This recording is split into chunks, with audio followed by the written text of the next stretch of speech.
Saat ini, bumi dan makhluk di dalamnya sedang menyikapi peringatan serius tentang perubahan iklim. Banyak berita buruk yang silih berganti tentang planet kita. Antara lain, kerusakan alam yang ekstrim mengancam umat manusia. Bencana alam seperti kebakaran hutan, pemanasan global yang semakin meningkat, kemarau panjang yang ekstrim, hujan berkepanjangan, melelehnya gletser gunung es di Antartika, serta terakhir tornado yang meluluhlantahkan negara bagian Kentucky di Amerika. Apakah Anda turut memikirkan hal-hal di atas dan merasa gelisah? Ketakutan bahwa seluruh makhluk termasuk manusia di planet bumi ini diambang kepunahan.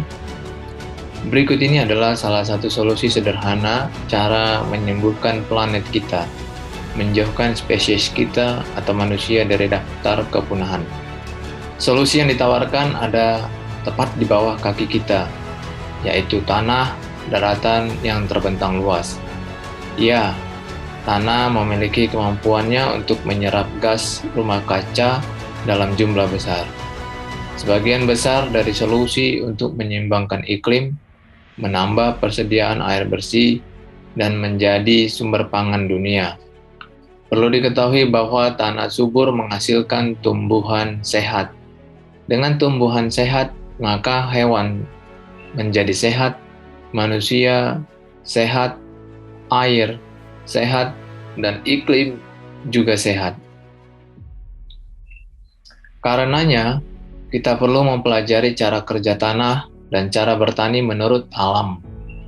Masalah yang sama saat ini di lahan pertanian adalah erosi besar-besaran. Erosi adalah saat tanah menjadi pasir. Peningkatan erosi dimulai sejak lama saat manusia menciptakan bajak. Tujuannya adalah membalik tanah untuk ditanami benih. Cara bertani yang membajak ini atau membalikkan lahan sudah terjadi bahkan sejak ratusan tahun yang lalu. Di Amerika, sejak tahun 1930 hal ini juga dilakukan. Akibatnya, di Amerika terjadi bencana yang disebut badai debu. Penyebab utamanya yaitu para petani membajak padang-padang di utara yang tadinya subur dan membiarkan tanahnya terekspos. Pada tahun 1934, sekitar 809.000 km telah rusak permanen di Amerika di utara. Praktik membajak dan mengolah tanah berlanjut hingga kini. Perlu diketahui bahwa mikroba hidup di dalam tanah, dan itu yang disebut bagian berongga. Mengurangi penyemprotan dan penaburan bahan kimia yang merusak tanah adalah salah satu bagian yang baik untuk menjaga mikroba dalam tanah. Pengolahan tanah itu sistem paling merusak dalam pertanian modern. Sistem tersebut tidak bersahabat dengan alam. Bila tindakan pengolahan lahan ini tidak diselesaikan, maka masalah ekologi tak bisa dibenahi. Perlu diketahui bahwa semuanya dijalankan oleh karbon. Tubuh kita dibangun dari karbon. Mikroba di tanah ditenagai oleh karbon. Karbon seperti mesin penggerak. Karbon yang kemudian menjalankan sistem. Secara spesifik, karbon dioksida adalah gas. Kita mengeluarkannya melalui pernafasan dan tumbuhan menghirupnya. Kita juga penghasil karbon dioksida dari membakar bahan bakar fosil, pembuangan bahan bakar kendaraan, kebakaran hutan baik yang disengaja ataupun tidak disengaja, melalui pabrik-pabrik industri yang menggunakan bahan bakar minyak ataupun batu bara. Sesungguhnya karbon tidak seutuhnya jahat, justru karbon adalah basis semua kehidupan di bumi. Selama ini yang ada dalam pikiran banyak orang bahwa karbon harus diperangi. Lebih tepatnya adalah karbon harus dibatasi, dikelola, dimonitor agar tidak melampaui batas-batas kewajaran. Tubuh manusia 16% adalah karbon. Semua itu berasal dari memakan tumbuhan dan hewan yang memakan tumbuhan. Tanaman memakai energi surya dan menyerap karbon dioksida dari atmosfer, mengubahnya jadi bahan bakar karbon. Begitulah tanaman tumbuh. 40% bahan bakar karbon tumbuhan disalurkan ke akar. Kemudian tumbuhan menyalurkannya secara strategis ke berbagai mikroorganisme tanah. Tumbuhan menyuplai karbon ke mikroorganisme tanah. Kemudian mikroorganisme tanah memberi nutrisi mineral ke tumbuhan. Di seluruh proses itu, mikroorganisme tanah membuat lem karbon dari bahan bakar karbon. Mereka berhabitat di tanah. Mikroorganisme buat kantung kecil di tanah untuk kendalikan aliran udara dan air. Dengan kata lain, tanah punya kemampuan unik untuk menyerap karbon dioksida dari atmosfer. Itu sangat penting. Yang lebih menakjubkan, tanah memiliki semesta kehidupan sendiri.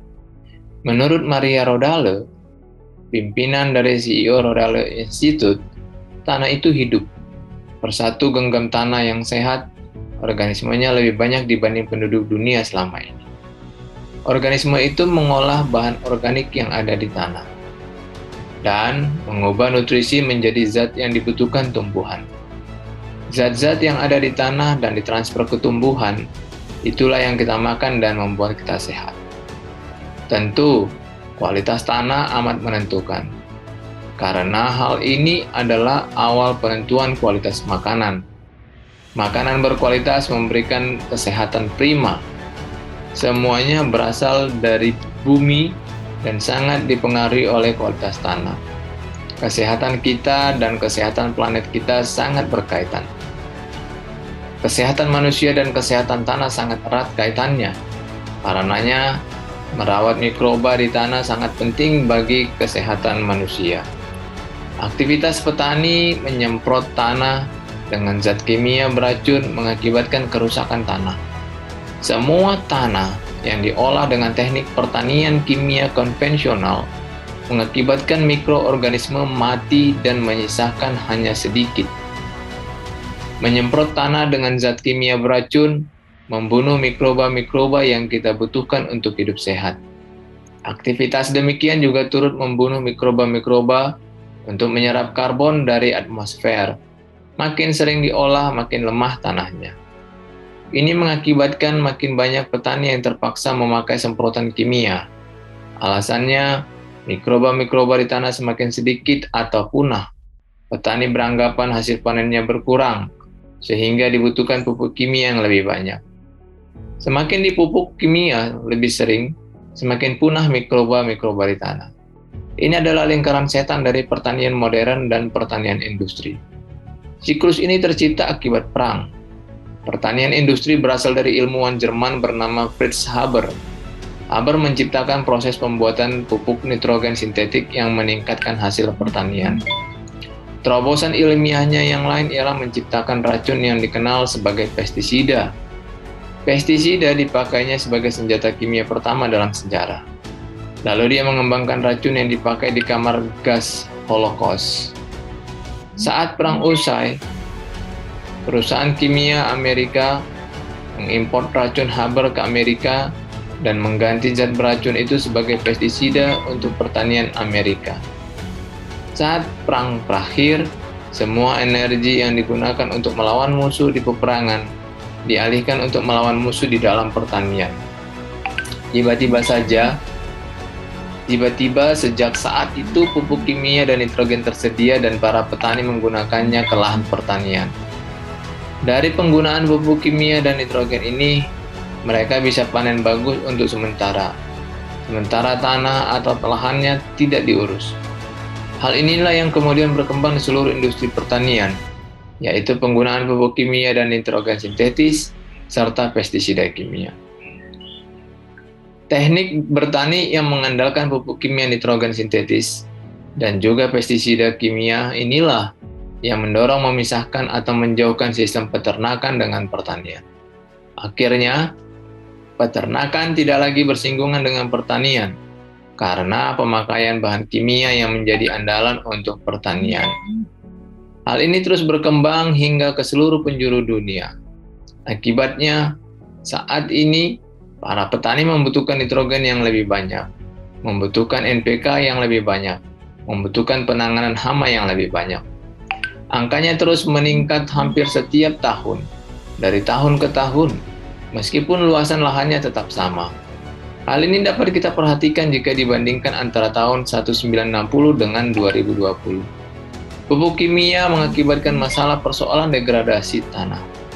Pertanian modern dengan mengandalkan pupuk kimia dan pestisida kimia ataupun nitrogen sintetis tidak dirancang demi kebaikan tanah. Hasil panen petani pun dipastikan akan terus menurun karena tanah semakin rusak. Petani dirugikan. Biaya penggunaan pupuk kimia dan pestisida terus meningkat. Ini disebabkan kerusakan tanah semakin tinggi, sehingga dibutuhkan pupuk dan pestisida kimia yang terus semakin tinggi. Selain itu, berbagai jenis pertanian atau benih pertanian kita adalah pertanian yang bukan lagi original, tetapi transgenetik agar tahan penyemprotan pestisida beracun. Akibatnya, makanan yang kita konsumsi sangat rentan atau setidaknya mengandung berbagai bahan kimia yang dapat mengakibatkan kerusakan organ-organ tubuh. Bahkan, air yang kita konsumsi juga sangat rentan telah terkontaminasi berbagai bahan kimia yang bermuasal dari lahan pertanian yang dapat memicu persoalan kesehatan seperti diabetes dan kanker. Demikianlah fenomena kerusakan tanah, resiko atau kerentanan makanan yang dikonsumsi beracun, bahkan juga air yang rentan dengan berbagai bahan kimia. Inilah yang menjadi fenomena mengapa banyak penduduk atau masyarakat, baik itu di Indonesia maupun di banyak dunia, yang menderita diabetes, kanker, kerusakan ginjal, asam urat, ataupun berbagai persoalan kesehatan lainnya. Zat kimia itu meresap ke tanah, bercampur ke air, masuk ke dalam tubuh kita. Racun itu bukan hanya ada di dalam tubuh kita, tetapi ada di mana-mana. Bahkan zat kimia yang ada di dalam tubuh kita itu juga langsung disalurkan kepada para bayi yang disusui melalui ASI. Ada banyak penelitian yang telah menghubungkan antara tingginya kimia beracun ini dengan ADHD, autoimun, autis pada anak, juga kanker anak dan cacat lahir. Bisa dibayangkan bagaimana efek dari penggunaan kimia ini dapat membunuh mikroba di dalam tanah. Demikian juga efek kimia ini dapat membunuh mikroba di dalam tubuh kita. Inilah juga yang mengakibatkan tubuh kita menjadi sakit atau mudah sakit. Jika tanaman terus diberi fungisida, herbisida, insektisida, diolah tanpa henti, dapat menimbulkan penyakit kronis pada manusia. Apakah para petani menyadari hal itu? Apakah pengusaha tani masih peduli pada kesehatan tanah, mikroorganisme, hewan, sesama, dan bumi? Siapa yang menanggung dosa akibat dari manusia mengkonsumsi makanan-makanan beracun, sehingga mengakibatkan penyakit diabetes, kanker, asam urat, dan lain-lain? Kalau demikian, apakah bertani dengan kimia dan pestisida sintetik selama ini bisa dikatakan bertani yang berkah? Mari kita mulai dari diri sendiri.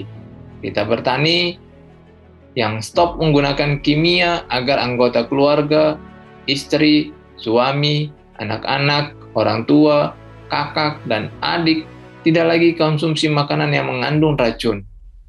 Mari kita mulai dari diri sendiri agar padi, sayuran, buah yang dikonsumsi oleh anggota keluarga, tetangga, kerabat, dan orang lain terbebas dari racun yang dapat membunuh secara perlahan-lahan melalui penyakit yang akan diderita. Ya, mari kita mulai dari diri sendiri sebagai amal ibadah kita selama di dunia, ya untuk bekal di akhirat nanti. Kita mulai dari diri sendiri tanpa menuntut orang lain memulai atau pemerintah memprakarsai. Kita mulai dari diri sendiri dengan bertani yang pro kepada kehidupan, baik kehidupan mikroba di tanah, kehidupan hewan-hewan, kehidupan sesama, terlebih lagi bumi sebagai ibu pertiwi. Mari kita berjanji pada diri sendiri untuk memulai dari diri sendiri sekarang, besok, dan untuk selanjutnya. Berjanji untuk merawat tanah tempat kita berpijak. Berjanji untuk menghidupi kehidupan di dalam tanah dengan menanam pohon, membantu mikroba-mikroba hidup, dan berkembang di dalam tanah. Berjanji melakukannya dengan tekun sebagai bentuk wujud ketaatan dan keberimanan yang baik dan benar dalam merespons panggilan ilahi ketika diberi tugas untuk meneruskan ciptaannya, merawat dan mengusahakan ciptaan.